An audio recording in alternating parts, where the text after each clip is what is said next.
Bonjour à tous pour une nouvelle vidéo. Aujourd'hui, nous allons faire un tableau très simple et très rapide que vous pouvez facilement refaire chez vous.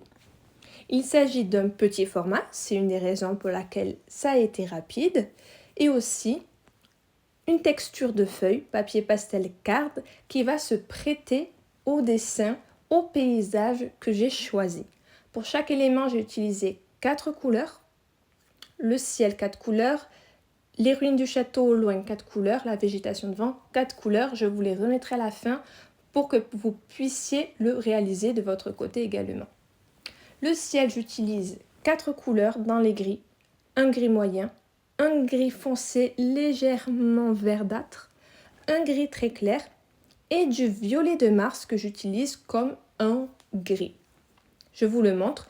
J'ai fait ça très rapidement, comme vous pouvez le constater, de manière diagonale, un peu plus foncé en haut à droite, un peu plus clair en bas à gauche pour avoir cet aspect orageux. Et cela m'a permis d'avoir le ciel très rapidement. Pour les ruines du château au loin, j'utilise une couleur beige légèrement orangé mais qui reste assez neutre pour montrer et faire premièrement la base des ruines du château. Par-dessus, je vais utiliser une teinte encore plus neutre, légèrement gris-vert. Je le repasse par endroits pour casser les couleurs, les rendre plus neutres et garder cet aspect de brume d'orageux du dessin. Ensuite, j'utilise une couleur très foncée, c'est un kaki très foncé, pour faire les ombres. Je les fais à certains endroits du château uniquement, surtout dans les angles pour montrer l'ombre. Et j'utilise une autre teinte légèrement un peu verte aussi pour mettre le paysage en valeur et commencer à montrer la végétation. Vous pouvez le voir, je fais ça, je le suggère, pas trop précis, mais faire bien attention aux principales lignes du château au fond. Vous faites vraiment la tour du château en rectangle, vous rajoutez les petites murs en ruine sur les côtés et après vous pouvez faire le dénivelé. Voici les 4 couleurs que je vous montre à nouveau. Maintenant nous passons à la végétation. Également 4 couleurs, 4 verts, même si je me permets de rajouter un peu les verts que j'ai utilisés auparavant. Je commence par une base neutre. Je prends un vert très foncé et je commence à faire la végétation. Comme je vous l'ai dit, nous avons une feuille qui est assez granuleuse, qui accroche bien. Et j'utilise cette irrégularité de la feuille pour montrer la végétation. Je prends mon pastel, je le passe sur la feuille. Je n'appuie pas excessivement pour garder cet aspect assez vaporeux.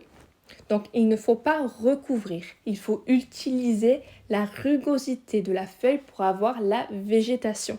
C'est pour cela aussi que le dessin est assez facile puisque ce n'est pas tant le dessin et la technique, c'est vraiment utiliser les aspects de la feuille. Je rajoute un vert kaki à certains endroits, surtout devant puisque devant nous avons l'herbe et au fond il y a les arbres. Je rajoute un vert encore plus clair qui reste encore légèrement froid. Je le mets par endroits.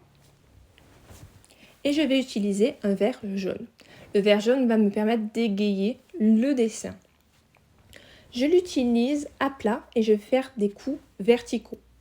Les coups verticaux me permettent de montrer l'herbe, le sens de l'herbe. Et après, je me permets d'en rajouter un peu dans la végétation, c'est-à-dire les arbres au fond. Je réutilise également un peu les couleurs foncées pour faire des brins d'herbe précisés à la fin du dessin, puisque nous sommes déjà à la fin. C'est vraiment les petites touches qui vous permettent de préciser le dessin, l'enjoliver, le rendre légèrement plus réaliste. Donc je donne des petits coups pour faire des petits coups et des petits brins d'herbe dans le dessin. Le tableau est maintenant terminé. Je vous montre les couleurs que j'ai utilisées à nouveau.